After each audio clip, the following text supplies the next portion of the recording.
Welcome to this week's episode of the Baseball Together podcast, Baseball Family. This week, we're going to talk some Tommy Lasorda. We have a free agent frenzy, and we are about a month out from spring training, so we'll go through that next. 9 Plus Us presents the Baseball Together podcast with your hosts, Blackjack Brad and Kansas City Little Big Briggy Blue Eyes. And now, Baseball Together. Welcome to this week's episode of the Baseball Together podcast, Baseball Family. I am Brad, and as per usual, I'm joined by our guy, Briggy B. Yo. He's here, that's right. Ready to roll. A man of few words today. I thought that was appropriate. I don't know. Anyway, all right. So, let's get started with this, Brig. We basically took last week off. I'll be honest with you. We just had that interview. We thought we'd just float it out there for you. And it was kind of a bad week to take off on current events because there's been a lot of things that have gone on since the last time we came on and spoke at you.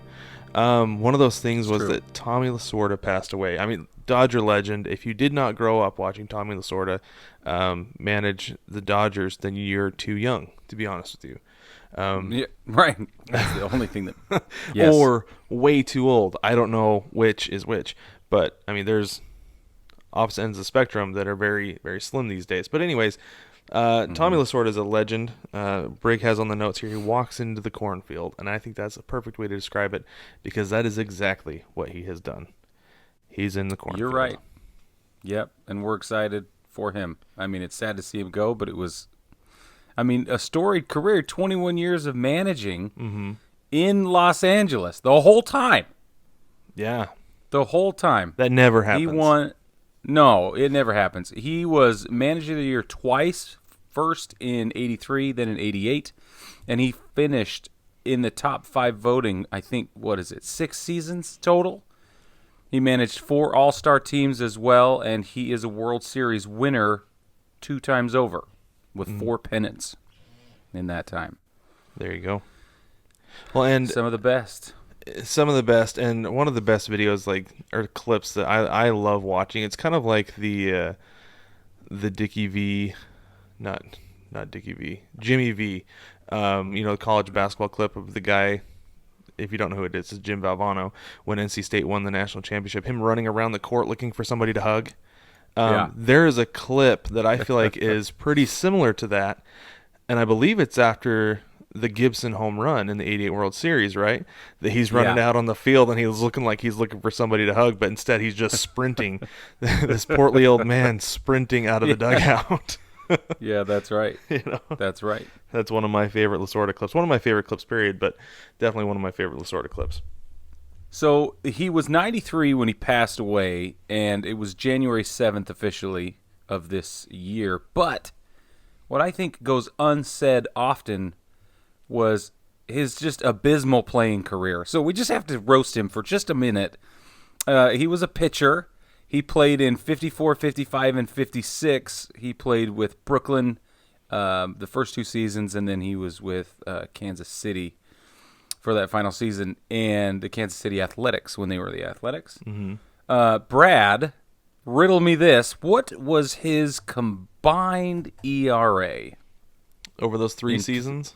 3 years at a 162-game average, even though he didn't play 162 games, obviously. I'm going to go with 4.5, Bob. You would be wrong. Okay. You gave him a tremendous amount of credit. And we're really glad that he is such a great manager. He's in the Hall of Fame for managing because his playing ERA was 6.48. Woof. Yikes. Woof. Woof is right. Wow. So, Tommy, thank you for your contributions to baseball. We do things a little bit irreverently here. We love you dearly, but we're really glad you were a manager. That's right. Definitely. But hey, let's move on here. So this was something that I actually thought was really interesting. So the first weekend of the NFL playoffs, they actually broadcasted a game on Nickelodeon. They had a couple of NFL Network guys get on there and do the call, and one of them, Nate Burleson, who's a guy who I actually really like, he said that it was a lot of fun because he got to talk like he was talking to his kids about football. Mm-hmm. And Brig, I am wondering, do you Yeah. think if MLB did this, if they just broadcasted a game of the week, even if it's a Sunday afternoon, Saturday afternoon, whatever, because the NFL did it on Sunday, if maybe they did a Sunday afternoon game of the week on Nickelodeon, do you think this would help with the demographic issue that MLB has? How could it not? And where has this idea been forever? I have no idea because I saw that the NFL was doing this. I was like, oh, wow, that's a super duh. Super duh. This Nickelodeon is like, loves sports. They love athletes. yes, Why not? Why not? I know. It's so stupid. Like, this is like the toothpick, right? You're like, oh man. That's a perfect. Dang it. Yeah. Yes. So stupid. Yes, like you got scooped by the universe, right? Like, Mm-hmm. I don't Yeah. know. It's exactly the right answer, and I think they should be marketing it to younger audiences and at more accessible methods. So you do have to have somebody who can speak young, like you're talking about when they're calling the game. They have to be able to explain it and walk people through it. And I think that if you did it in such a way as to invite and not talk at, you would be really good, really well off. The results would be tremendous. But it would have to be every week, like you're saying. It can't be one off. Yeah. Yeah, for sure. And NFL is just a one-off. They did not do it the second or third weekends. I guess the second week. Anyway. But, man, if Rob Manfred or somebody is not on the phone with Nickelodeon making this deal done, then Manfred is far more incompetent than I have ever thought he was, which is pretty low. But It's pretty. I don't. You I had don't some know. left, Brad. I'm astonished.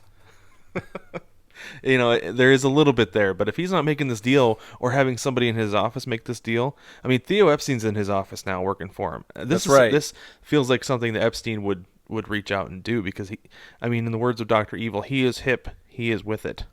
He's with it. That's correct. He's hip, he's cool, he's with it. Yeah, that's right. It's exactly right. And so I agree with you. Manfred's best decision ever was to bring Epstein in. If it was even Manfred's decision, who knows? Maybe Joe Torre did it, but and that's who I'd rather give the credit to anyway. But the point is, you're right. This is right up his alley. He's innovative. He's mover and shaker. The NFL can't really afford one game a week at this stage, certainly in the season, to sacrifice to that audience building method or model. But baseball does and always will. Especially since there are 15 games every Sunday. Yes. You can give one of those games to Nickelodeon every week. Who cares if it's the Tigers and the Marlins? I mean, the Marlins are a little bit bad example because they were good this year. But, I mean, whoever the Tigers are playing, give that game to Nickelodeon. Who cares? Just You need to appeal to the younger audience. And then who knows? Coming up, you'll have more Tigers fans probably. I don't know. Who knows? Or maybe the Angels. Let kids find out who Mike Trout is because he's the greatest player of this generation. There you go. That's well, they need excitement. That's the one thing you have to be sure of. Yeah. Is that if you're going to put this in front of a discerning audience, and no more shrewd an audience is there than children, then you absolutely have got to make it worth their time. Mm-hmm.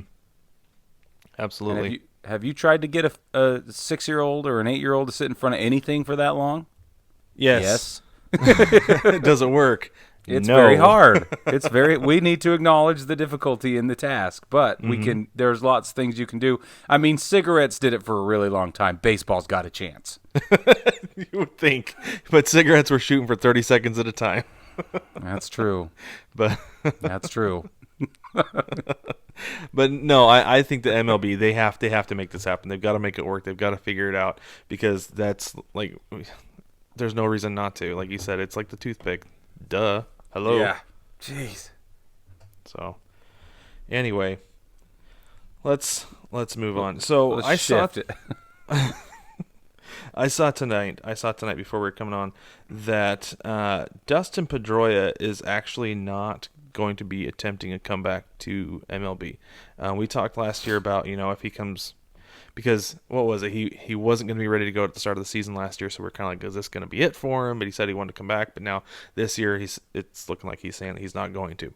Yeah. But my question for you, Brig, Mm-hmm. Do you believe the Laser Show, Dustin Pedroia, do you believe that he's a Hall of Famer or no? Yes. Okay. And I think we had this conversation before, but let's revisit anyway. Okay. 2-time World Series winner, 4-time All-Star, Rookie of the Year. He's been an MVP. His number's getting retired in Boston. That's easy. Oh, for sure. Yeah. For sure that's going to happen. Mm-hmm. As far as his numbers go, he's at 14 years, so he's going to reach that cutoff. And then on a 162 average, he had, let's see, career 6,031 at-bats, scored 922 runs off 1,805 hits, et cetera, et cetera, et cetera. His batting average, 299 career. These numbers do not really go in his favor as far as Hall of Fame consideration is concerned, but this is one of those things. For me, this is where you're going to end up with those X Factor votes, right? Mm-hmm. Guys are going to say, yeah, but look what he did for the game. Look what he did for the clubhouse. Look what he did as a leader and as a mentor with all this change that Boston went through all those years. My goodness. He came in 2006, and the only thing when he first started playing baseball, so my whole family, they're all Red Sox fans, all of them. Right. And I grieve that for them, but it's fine. They're all happy, and I love that for them. Here's the thing. The thing is, when Dustin got on the field, my dad drug me to the television. He was like, come here, you got to see this.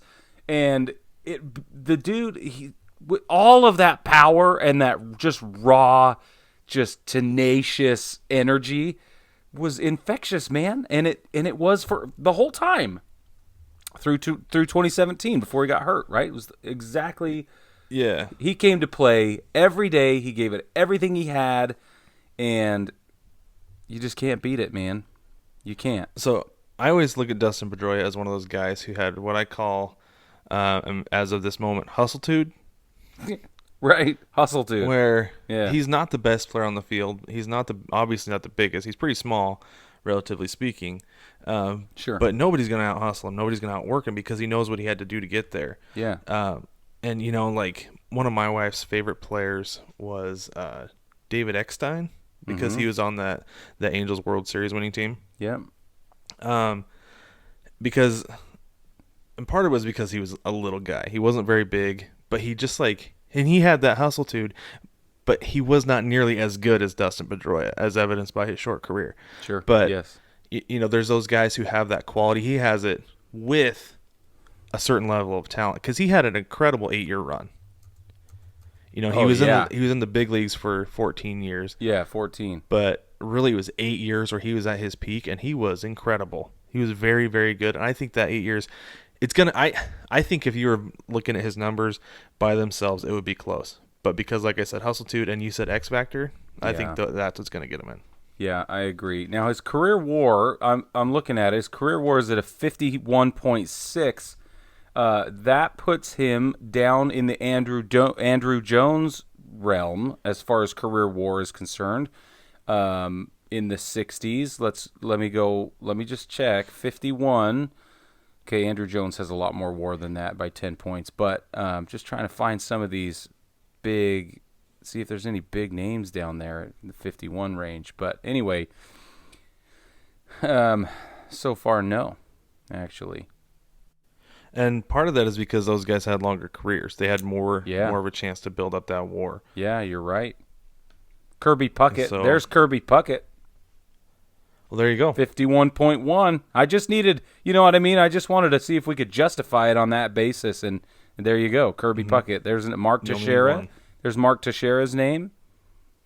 Yeah, he's not a Hall of Famer, thoa. He's no, a good I player, agree. But he's definitely not a Hall of Famer. Yeah, you're right. He is a celebrity. Let's just acknowledge that. I worked at Walmart, and this guy was a big Yankees fan who'd come in, and I had a couple of choice words of him about how I felt about Mark Teixeira, and he goes, "Come on, man." I was like, it's true. He's like, "I know, but you don't have to say it." I won't share it here. But Yeah, don't. We keep this family friendly for a reason. Exactly. That's right. Yeah, for sure. But all right, no, so that's the I do first. think he'll. Go ahead. Sorry. No, I was just gonna say I do think he'll get in for those reasons that we've said.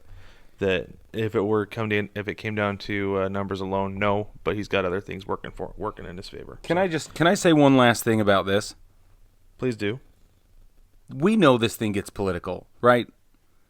Yes. There's no avoiding it, and Ken Griffey Jr. is exactly a perfect example. But if this is going to be as political as it's been in the past, then why not put him in the Hall of Fame? Because think of the story that tells. Think of the inspiration behind it. Think of all that you could.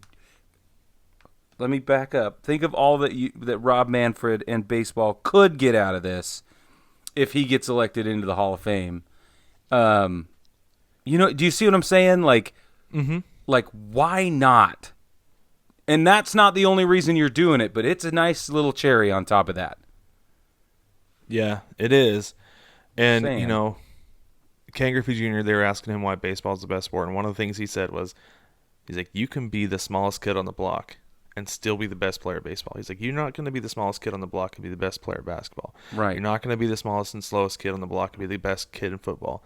But you can be the smallest and slowest kid on the block and be the best kid at baseball. And that's one of the things that makes the sport great. And I just looked it up. Dustin Pedroia is 5'9". That is shorter than me. And I am not, by any stretch of the imagination, tall. No, right. He's shorter than I am, too. Yeah. Yeah, we had hopes with Jose Altuve, but those are gone. Yes. To be like that guy. And Dustin did it way before that. Anyway, I'm just saying, yes. Does he go in? Yeah. Duh. Yeah. Yep. But he's the first on a long list of people that we need to talk about. He is. I'm assuming you're referring to Jon Lester, right? Yeah, do you want to take a break or do you want to jump into this? Let's go ahead with Jon Lester. Okay, so he agrees to a 1-year deal with Washington, not Chicago. How do you feel about that? Honestly, it's the National League. I don't care too much. Brad.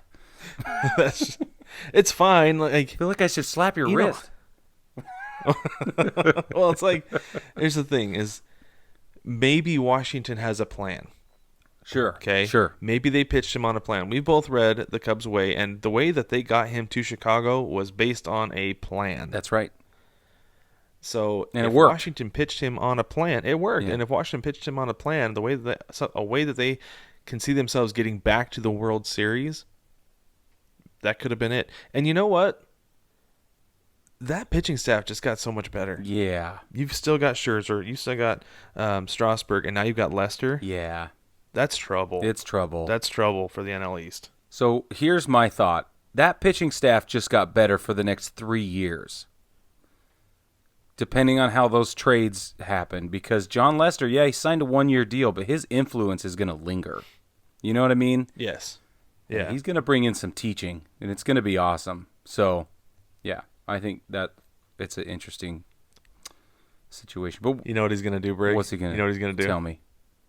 He's going to teach him how to win. Just kidding. They already know. I was like, oh, man. Oh, man. I don't even know what to say to that. I had to get it out there. Anyway, all right, let's do one more. Let's do one more pitcher. And this is actually a trade. Joe Musgrove was traded to the Padres from the Pittsburgh Pirates. That's a lot of P's. Good thing I'm a pop screen. Holy moly. Wow. I'm going to head over to the casino next week and put some money on the Padres. Yeah. You do it from an app right now. I could do it from an app. I'm about 5 minutes from a casino, though. I could just walk in there with my mask on and do it. There you go. But yeah, no, that's trouble. It's trouble, man. Speaking of trouble with the pitching staff, and you know what? If he's there for any extended period of time, I don't know what his deal's like because that's a trade. I didn't pay too close attention to it, I'll be honest. But if he's there for 2 years, could you imagine having, let's see here, we've got Snell, we've got Musgrove. I mean, Musgrove's probably going to be, the third guy on that staff? 4 maybe, but yeah.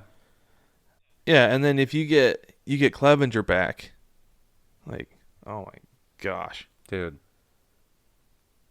Yeah, they're building something that's gonna last. You know what's funny?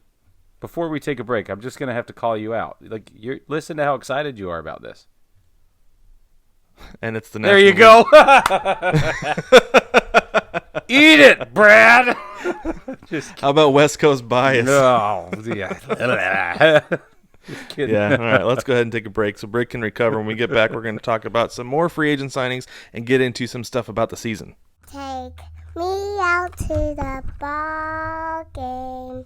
Take me out to the crowd.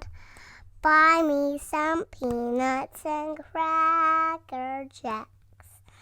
I don't care if I never get back with me. Root, root, root for the home team.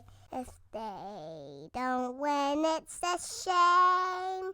For it's 1, 2, 3 strikes, you're out at the old ball game. Shop kids' baseball shirts at 9plusS.com.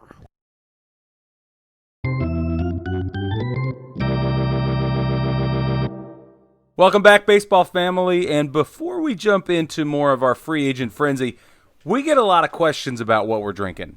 Okay, and much to your surprise, they are not adult beverages. Okay. Unless you ask my 4-year-old and I say, Dad, what are you drinking? And I say, it's a dad drink. And that is my Raise Energy Baja Lime Zero Sugar energy drink. Guys, we love energy drinks. I don't think that's any surprise. And we have some things planned for energy drinks. But we have some biases. And we used to be all about Bang until we found Raise. And it has been a game changer, right, Brad? It has been, absolutely, 100%. So I'm drinking a Voodoo tonight. You got the Voodoo delicious. One? Yeah. So these are it's like an orange cream. Right. I disagree with you. I think it tastes different than that. But that's what's fun about Raise Energy is everybody find a flavor that they love. And we couldn't spend time going into all of it. It'd take too long. But zero sugar, no crash electrolytes. It's packed full of BCAAs. They boast max recovery, lots of focus, and it's all clean. So I like it. I don't crash when I come off of it. And guys, it's so exciting. We have a code that you can use if you want to try it. Go ahead and jump at repsports.com with 2 P's, RAPP sports.com, and type in the code BTPOD, Baseball Together Podcast, so BTPOD, and that will help us out, and you're going to love these drinks. We promise. And you'll get 15% off. Oh, that's right. I forgot about the discount. Yeah. Yeah, it's not just that you're helping us out. You're getting 15% off on that. Dilly. So amazing. Thanks for legit. plugging that. So we'll put that in the doobly-doo below, but you can also just jump on with your earballs what you got with that. And all right, back to baseball. So the Yankees, this offseason has been bananas for New York and both sides of New York. But the Yankees, okay, hold on. We don't know for sure if DJ LeMahieu has actually finalized a deal. Everybody says he did until you read closely. Like all the fans, yeah. All the fans are like, "Yay, we got DJ." And I'm telling you now, we're going to say this, and I'm going to do it because I'm tempting fate, right? I want to make sure that the universe goes, "Brig, you were wrong." It did go through, and by tomorrow morning when you were listening to this, I hope that's the case. But everywhere but one source can we find finalizing or in the process or nearing completion. Mm-hmm. There's CBS Sports is the only outlet reporting definitive deal completion, and I, for one, am a little bit worried about that. Brad doesn't care as much as I do. Well, you're right. I don't because I predicted he would go to the Dodgers, and I still would kind of like to see that, just for the sake of my own selfishness. Ugh. But No, I mean we see stuff like this fall apart all the time because everything, like you said, we've seen is saying that they're closing in on a deal, they're finalizing a deal, that nothing is official. And I mean we're going off of guys with MLB.com, Jeff Passan, who is an incredibly reliable source. Yeah, incredibly reliable. You know, there's still a chance if you're not a Yankees fan that it could fall apart. So. But there's also a good chance that it could be done by the time this comes out in the morning. So I don't know. We don't know. Either way, something's in the water. Hopefully it goes through. It needs to go through. It's what is it? 6 years, $90 million is what's being proposed. Yeah. Yep. Which is a steal, I think. Yeah, for him, for sure. I agree with you. Yeah, it's so. And who knows? Like it could be something like on Little Big League. How remember Ricky Henderson wanted a dog and they weren't willing to get him a dog, so the deal fell apart. And he signed with the Yankees. That's exactly right. Or the A's or whatever. Forgot about that. But, you know, could happen. It could happen with DJ LeMahieu. I don't know. All right. We'll see. So George Springer also remains on the market, and right now we think it's between the New York Mets and the Toronto Blue Jays of Buffalo, but we're not 100% sure what exactly is happening, and I don't think anybody is. What is the last update? Is like 3 days ago, right? Yeah, and they're still saying the Mets, and one of the issues that the Blue Jays are having is the uncertainty of what's going to happen with their home field this next year. Right. I mean, I don't blame them. You know, are you going to be living in Buffalo? Are you going to be living in Toronto? Are you going to be living in a van down by the river? I don't know what's going to be happening. Who's to say? So they're having a hard time signing guys, and that might be Springer's hang-up. Yeah. I don't know. But on the other hand, he is getting an offer from the Mets, who are now very, I don't want to say very, very good, just because they haven't stepped on the field yet. But on paper, they're looking real good. On paper, they're tantalizing. How about that? Tantalizing. There you go. Yeah. Why don't you tell us why, Brig? Why are they tantalizing on paper? No. Okay, because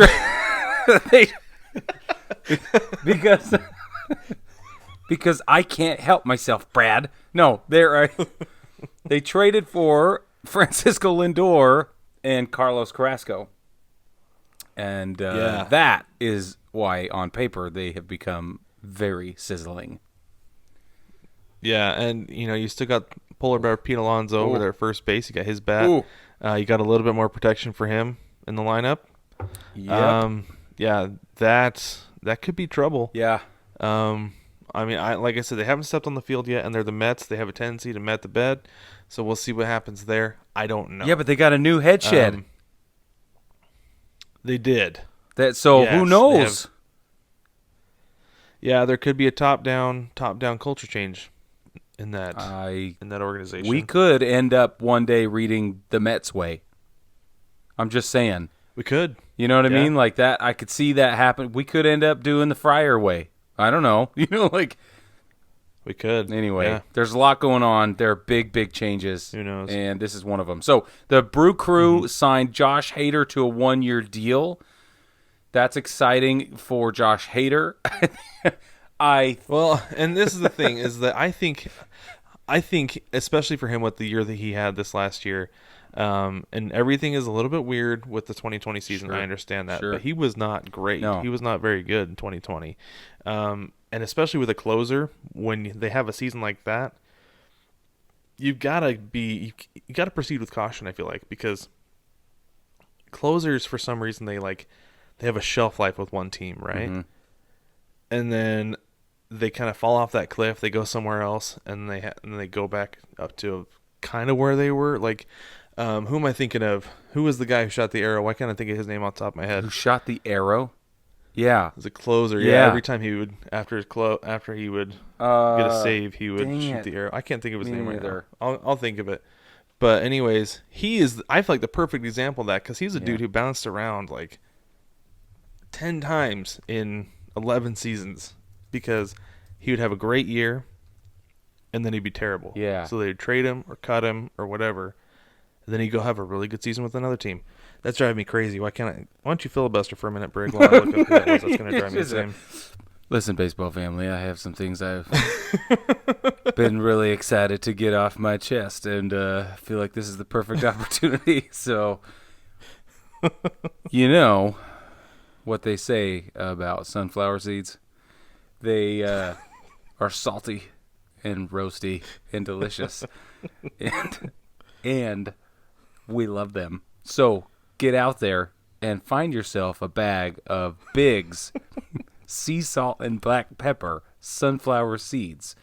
The best source I have found for them is actually on Amazon. I don't have a discount code. I can't help you out there. I would love to, but you just help yourself. Big's sea salt and black pepper sunflower seeds. Brad, back to you. Well done. Fernando Rodney. Okay. That's who it was. You always knew him by the cocked hat. That's right. The cocked hat. It was Fernando Rodney. Okay. Yeah. He would be terrible with one team, move on, and then be really good with them for like a season and a half, then move on. Yeah. Yeah, his average ERA is like almost 4, right? 3.8 or 4, something like that. Yeah, for like a lights out closer who's an all-star several times, right. It's a really high ERA. But no, I feel like this is Milwaukee proceeding with caution with their closer. Or is it? They've seen some decline. I think it is, because I feel like they saw a decline last year, and they're like, you know what? Let's give him one more year. Sure. But and, we can pull him away out of the closer role if we need to. We can move on from him if we need to. We've got flexibility. Yeah, there. okay. I agree with you. In the case of Josh Hader, that's true. But, Brad, when we were looking at all of the different arbitration deals and all of this free agency garbage that's happened, almost every single deal is a one-year deal right now. Almost every single deal. A lot of them, yeah. Which we thought was shocking. It's just, here's what I'm saying. I've been thinking a lot about this for the last 3 minutes. I think I think what's happening here is that we're getting close. So we're coming off a 60-game season. 2020 was bonkers. Nobody knows what's going on. Nobody knows what to expect, even though we'll get into it in a minute, what we're being told about the 2021 season being a full-length, 162 games, etc. But don't forget about the collective bargaining agreement. Guys, listen, it's happening at the end of the 2021 season, and there is some serious changes being proposed. There are serious changes being proposed, and I think all of this is teams going, well, let's not get in too much trouble. We lost money, projected funds, yes, but their P&L charts are off from 2020. They don't know what to expect out of 21, and here they go. We might have a major financial shakeup in the whole league. Ooh, I'm excited. I think that's part of what's happening. What do you think, Brad? Am I crazy? Yeah, I could see that. So basically what you're saying is it's a CYA for the teams. Everybody's right? just they're like, let's tread water for a year and see what happens. Yeah. Well, and especially with another weird season. Exactly. Right. I mean, we'll get into that, like you said, in a little bit with some of the stuff they're doing this season because of the potential for a crazy season. So, no, I don't think you're wrong. I feel like Hader in this specific situation, I want to make sure that you hear that I didn't say Pacific, specific situation. I think part of it is the fact that he's a closer on decline, but also I think you're right that's the reason why we're seeing so many 1-year deals is that teams are like, let's see where we're at financially in a year. Well, and then maybe we'll go. And I just think that the trend is supporting their decision. He could have got a 2-year deal in a different year. We've seen that in seasons past where those guys declining, they're like, well, let's give him a couple years and see what happens. But this one feels a little bit abrupt, right? It's like, nope, you get one chance, So I don't know. I don't disagree with you. I just think that the trend is supporting the decision. Okay. Anyway, I'm going to jump down off my soapbox here to my next one. It is Didi Gregorius. It is Didi. And I just feel like we should be a little bit reverent when we talk about Didi, right? Like, am I the only one who loves Didi that much? I think everybody does, let's be honest. If you don't, I don't get it. Can we even be friends? Probably not. So Didi Gregorius, we're hoping that he gets picked up somewhere, goes back to Philly, right? Like, that's what it's looking like is going to happen. Why are teams? Yeah, it seems like he is going to go back. Yeah, to but Philly. why are teams so hesitant to pick him up? I mean, there's lots of infield shifting going on. Yeah, I don't know. Honestly, I'm not sure. I do think that some of it might be COVID related because he does have a long, chronic kidney issue. So he played with a mask on all season, and so I wonder if teams are a little bit skeptical about having somebody with a chronic health issue during a pandemic. Yeah, You know, we don't want to pay a guy who is going to be out because of health reasons if this happens, you know. Yeah. I'm not saying that's it. I'm saying that's a possibility. Yeah. As somebody who has worked in healthcare, that's something that would be at the front of my mind. Well, it's a liability financially, and it's a liability for health reasons. You don't want to be on the hook if this guy contracts some sort of, virus and then ends up on his deathbed because he played baseball.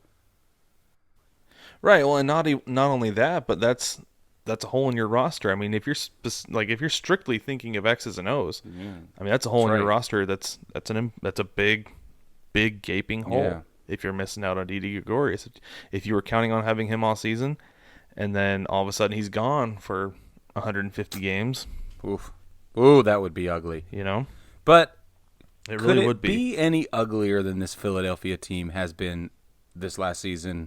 Anyway, though, and I mean, I don't know. I mean, that might be why they're willing to bring him back. There's you know what? What else could go wrong? he's a good guy. Because we need the clubhouse support so bad.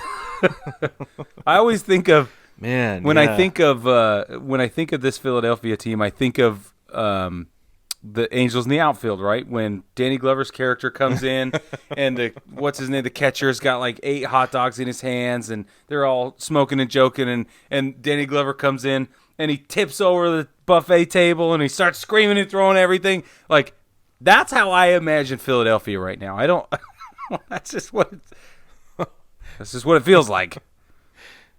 I would think so because that team has been a major disappointment. You know, I said when they signed the Bryce Harper deal, I said I give them 4 years before they move on from that deal if they have not won a World Series. And we are, 2022 away from that happening? Is that right? Yeah, 2022. So 2 more seasons? Yeah, 2 more seasons. I think they're going to move on from him if they don't win a World Series in that time, and I don't see it happening. I don't see it happening. To be honest. No, So, I don't. Even with major. Yeah, even with Joe Girardi at the helm, I'm not sure. Yeah. Nope. Last question on this free agent frenzy. We're going to jump back over to the West Coast for you, just for you, Brad. What is the deal? Oh, thank you. What's the deal with Justin Turner, man? I have 3 words for you about Justin Turner, and those 3 words are I don't know. I don't know if anybody knows. I don't know if anybody knows what's going on with Justin Turner. Precise. Because you would have thought that he would have been one of those guys who's on the front burner of everybody's priority list, been like, hey, this guy, he is a perennial leader in a postseason clubhouse. Yes. You know, that there would have been teams coming after him and that actively pursuing him and giving him high dollar offers, because the last 4 years in LA with him, I mean, he's been incredible. He's been so good and the most consistent. That's the thing. It's just so especially consistent. in the postseason. Yeah. But instead, crickets, absolute crickets. Yeah. It's insane to me. I don't understand it. Do you think? But maybe that's why I don't work in a front office. I don't know. Well, let's call Jonah Hill and see what he says. Do you think? Do you think that any of it has anything to do with that COVID-related debacle at the end of last season? No, I don't think it does. Because if anything, that showed that he, I mean, in a weird way, is a good clubhouse guy. Yeah. You know, that he's out there with his teammates rather than, I don't know. I don't think it has anything to do with that though. But I mean, the Dodgers, because the latest thing I saw on the Dodgers was like yesterday, and it said that they were planning on bringing in Marcus Semien if Justin Turner moves on in free agency, and that's it. That's it. Is if he moves on in free agency, I don't know who's making him offers. I don't even know if the Dodgers have made. We him can't an find offer anything. yet. Like, there is nothing. There's no information, and it's insane that somebody that big of a name that either nobody wants him or everybody wants him, and they're just not quiet about it. And if nobody wants him, it's it makes no sense. There must be some enormous piece of information that the public is not aware of. And it would have to be that somehow has it would have to be huge. Because even teams like Chicago and New York and some of these others, they give guys chances for lots of like legal things. You know what I mean? Like they're like, okay, well, you're on a short leash, but you can still play ball here if you XYZ abide by these rules, whatever. So, I don't know. It's weird. And I don't mean to imply that there is a legal issue. That's not what I'm saying. I'm just trying to figure out with the data that we have, which is none, like what could possibly be the problem. That's so weird. I don't know. We'll think on that, and when we get back after our break, we're going to talk about spring training and the MLB season. No matter which ballpark you're at, you want to rep your team. Now you can with 9+ Us. Welcome to the Big City Series. With every design available in your team's colors, you can fit in with the home crowd or stand out on the road. Either way, we have the colors you crave. Shop the Big City Series and find designs that rep your favorite baseball podcast, cheer from the cheap seats, and much more. Shop the Big City Series only at 9plusus.com.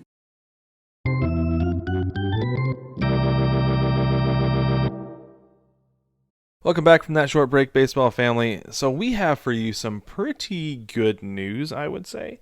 At least news headed in the right direction.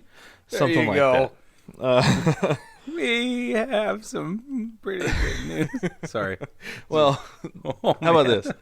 I'm excited the spring training starting in a month. Me too.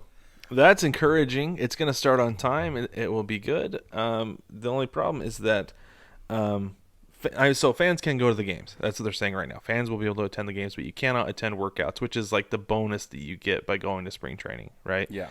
That, I mean, I've done it. I did it last year. I need to get some video up on that on YouTube because that was pretty cool.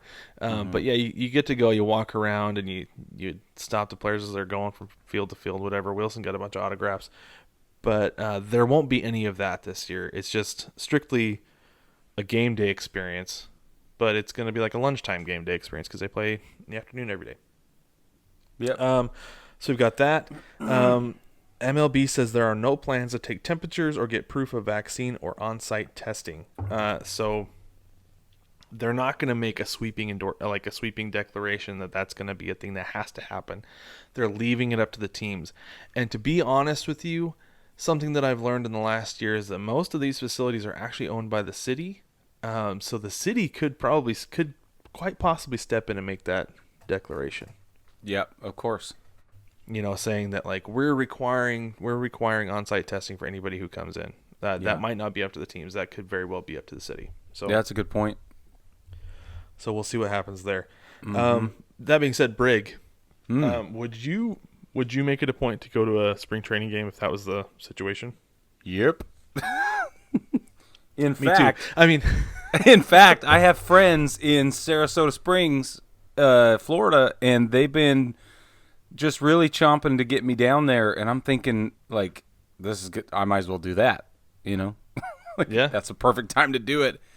And let's do it. It like, is. what do I, and I don't want to be like flippant or irresponsible about the situation or anything, but I mean, life must go on. So if they can do it safely, and if I feel like the implications are acceptable, right? The risks are acceptable, then yeah, I don't mind.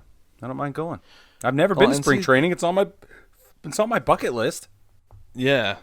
And see, for me, like, this is kind of the funny thing. So I'm actually probably better off going to a game with a mask on because I have a peanut allergy. That's right. I go to games all the time. It's like people always ask me, "So you have a peanut allergy? How do you do baseball games?" Like, I don't know. It's outdoors. I just try to sit on the end. I'm good, And Yeah. I was actually thinking about it the other day. I was like, if I have to wear a mask to a baseball game, that might actually be the way to go. Like, probably should have been doing it the whole time. Yeah, never thought about it that way. Yeah, It's I awesome. literally had that thought like last week was all. Like I am in my mid 30s and I just now had that thought after all these years of going to baseball games. Oh. So good. So I'll be going Yes. and wearing a mask and probably be safer than I was before. So that's neat. That is That's neat. neat. Well, Anyway, the season Go is ahead. going to start April 1st, though, right? They're still setting it as April 1st. yes, that's the Yeah. plan. It's been the plan this whole time, was to start on time on April 1st. Yep, and it's going to be a 162 game season. That's what they're telling us. 162 games. But Brad, what's interesting about this coming season is what will and will not be the same from last season. The carryovers in the rules and in the playoff structure. Yeah. And I kind of understand this because it is 162 games. They're not trying to get that sprint in with 60 games. But at the same time, they have about, relatively speaking, they have about the same amount of time to get those 162 games in, right? Like the same size window. So Yeah. one of the things they're doing is 7-inning doubleheaders Yeah. and an extra base runner on base in extra innings. Because they don't want 25-inning games and they don't want doubleheaders to go forever. Yeah. Which I understand because the situation is actually quite frankly worse right now than what it was last year. Yes. So for them to try to get this season in it could very well be more of a trick than it was to get those 60 games in. And we saw some of the challenges the teams faced, specifically the Marlins and the Cardinals with outbreaks. And there could be more spread out across this 162 game season. So I don't know. It's going to be tough, but I think they can probably do it. Yeah, I think they can do it. And like I said last time, I think that not last time, but the last time we talked about this, I think that they've probably saw, best case and worst case scenarios in a lot of situations. They saw what the KBO did. They saw what NFL and NBA have done. There's a lot of lessons learned at this point, so I think that it's totally feasible that they can pull this off. Mm-hmm. But go ahead. Go ahead. No, you go ahead. I was just going to move on. That one of the things that they've decided is that they will not be instating the universal DH in this season, which I love. Yeah, that's right. Yeah, it's true. And actually, every time I see that, I think of you because of your disdain for the DH. But I also think about guys like Marcell Ozuna and Nelson Cruz who have not signed with teams yet because they were trying to find out what was going on with that rule. I mean, the Braves aren't going to bring Ozuna back because, there's really no spot for him. So he's got to go to the American League. Where, though? He's got to go to the American League. So I don't know. That's the problem. Yeah, you've got your DHs all over the league, but maybe he'll be willing to play right field for somebody. Yeah. But yeah, maybe. A guy who's I don't want to say he's like a major minus in the outfield like Nelson Cruz is. No. But a guy who is a plus at the plate and a minus in the outfield, that's tough. Yeah. That's really tough. Yeah. Yeah, exactly. So obviously there's a lot of things that can change between now and April 1st before these rules are firmed up and we make any decisions formally. It's not my decision. But the the thing that we do know is that they're projecting they're hoping to get a 14-team spread in the playoffs. Now, traditionally we have 10 teams. Last year we had 16. I think that both the owners and the players agree that 10, we could do more, but 16 was a lot. So everything I'm 16 seeing, was a whole lot. Yeah, everything I'm seeing is that 14 might be a sweet spot, and they might actually try it just to see, and then we'll have 3 sets of data to compare on what a prime playoff position or a playoff spread looks like. The only failing to that logic is, what are you going to do with the 2 new franchise teams? I just don't think they took that into consideration. Well, so this is the way that works, Brig. So yes, Brad, explain it to me. So what you've got to do is you've got to divide each league into 4 divisions. You can't have 3 divisions anymore. You got to have 4. Yes. You got to have 4 team divisions in each league. That's 16 and 16. Mm-hmm. And then you could still do 14 teams in the playoffs, because then you do all 4 division winners, and then the next top 3 records down below that. Right? Yeah, you could do it that way. And you don't even have to go with the second place finisher. It could just be the next 3. Like, you could get 3 or 4 teams from the NL East. That's how it ends up going. But that is how that would work. Why would you not do it that way and let the best teams play the best teams? That's the way it should be. Also, go back to that would be an old school pennant race situation, but it would also free up opportunities for the best team to play the best teams. The other thing that you would end up with is, I hope, dramatically reduced interleague play. Yes. Like, you'd have to in order to squeeze that many games in, but also, like, just stop it. Well, and the thing that is kind of funny about interleague play is that baseball is the only major sport in only major North American sport where the leagues don't typically play each other. Right. The interleague is a strange concept. Yeah. So that's the one reason I don't have a problem with interleague. But the reason I do have a problem with interleague is because the rules are different. The NFL, the AFC, and the NFC, they don't have different rules. It is the exact same ball, the exact same field. Yeah. It's not like it's not like in the AFC, your quarterback has to go play safety for a down every series. Mm-hmm. You can tell we've talked about instead, we have talked about this. Yeah, and especially in the NBA, the East and West, the only thing that's different is a talent disparity between the two. There are no rule differences. In the Major League Baseball, though, it is so strange that, and it will always be strange to me as long as it exists. You've got the American League has the DH, the National League has the pitchers who hit, and it just right. I don't know. I struggle. Well, that's what I'm saying. Just get rid of the DH and everything will go back to hunky-dory. Give 2 new teams, old school pennant races, abolish the DH, be baseball players, and everybody's happy.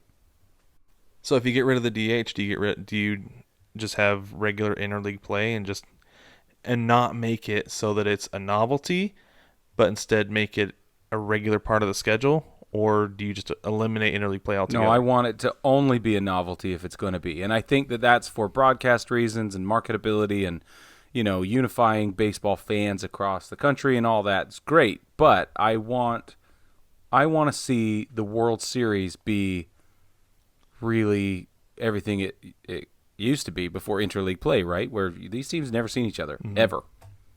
Yeah. I love that. Yeah. Yeah, and I did used to like that because growing up, you could have your American League team and your National League team. I've always been a Mariners fan, but because we had TBS, we could watch the Braves. I was a Braves fan just like every other kid in America. Yeah. Who didn't have a National League team, So my dream matchup in the World Series was the Mariners and the Braves. Right. And I never got it. But then when interleague play came along, I was kind of like, it's actually not that exciting right now. It's not exciting. Yeah. It took all the magic away from those opportunities. And the excitement of hoping for your teams to play each other was better than whatever they thought the result would have been by having them actually play a 4-game series or whatever, 3-game series. Yeah. So I think that if you bring back the pennant races and if you keep them, you keep most of the interleague play out, then you end up with more magic and more fun and whatever. It's subtle and it's a slow burn, and that's the way baseball is, so keep it the way it is. But yeah, I'm a traditionalist. Yeah. I know I am. And that's cool. Thanks, Brad. And that's cool. I'm a little bit more liberal when it comes to baseball stuff, but that's fine. Yeah, you are. That's what makes it work. You got it. Let's go ahead and wrap it up, Brig. You want to plug the shop for us? Yep, baseball family. If you're watching on YouTube, you always know the cool swag we're wearing. And if you're listening on audio, we will now jump into a soliloquy about what we're wearing. No, Just kidding. But we do have awesome baseball T-shirts and hats and hoodies and all kinds of things, even wall art for your home, pillows, etc. on the shop at 9plusus.com. That's NINEPLUSUS.com. 9plusus.com. That's where you can get all the swag that we have. And we do discount codes and all that kind of stuff all the time on our private Facebook group, which Brad is going to tell you about. That is right. Thank you, Brig. So go ahead and jump on Facebook and search 9plusus VIPs, and you'll have to send a request, but we will add you. There's no fee. All it is just it's a private group where you can have fun conversation about baseball, and we also drop periodic discount codes, as Brig said. But also don't forget to like, subscribe, rate, and review the podcast. Subscribe to us on YouTube. You can watch us there. It's a little bit different experience on YouTube. Typically it's just kind of you watching us, but you get to see what we're wearing, and then there's other times where I will add custom graphics, so it's a little bit different. In fact. But we got some fun stuff coming up for you this year, baseball family. We're excited. We're going to tease it with that for now. We'll tell you what it is later, and don't forget that we will catch you next week.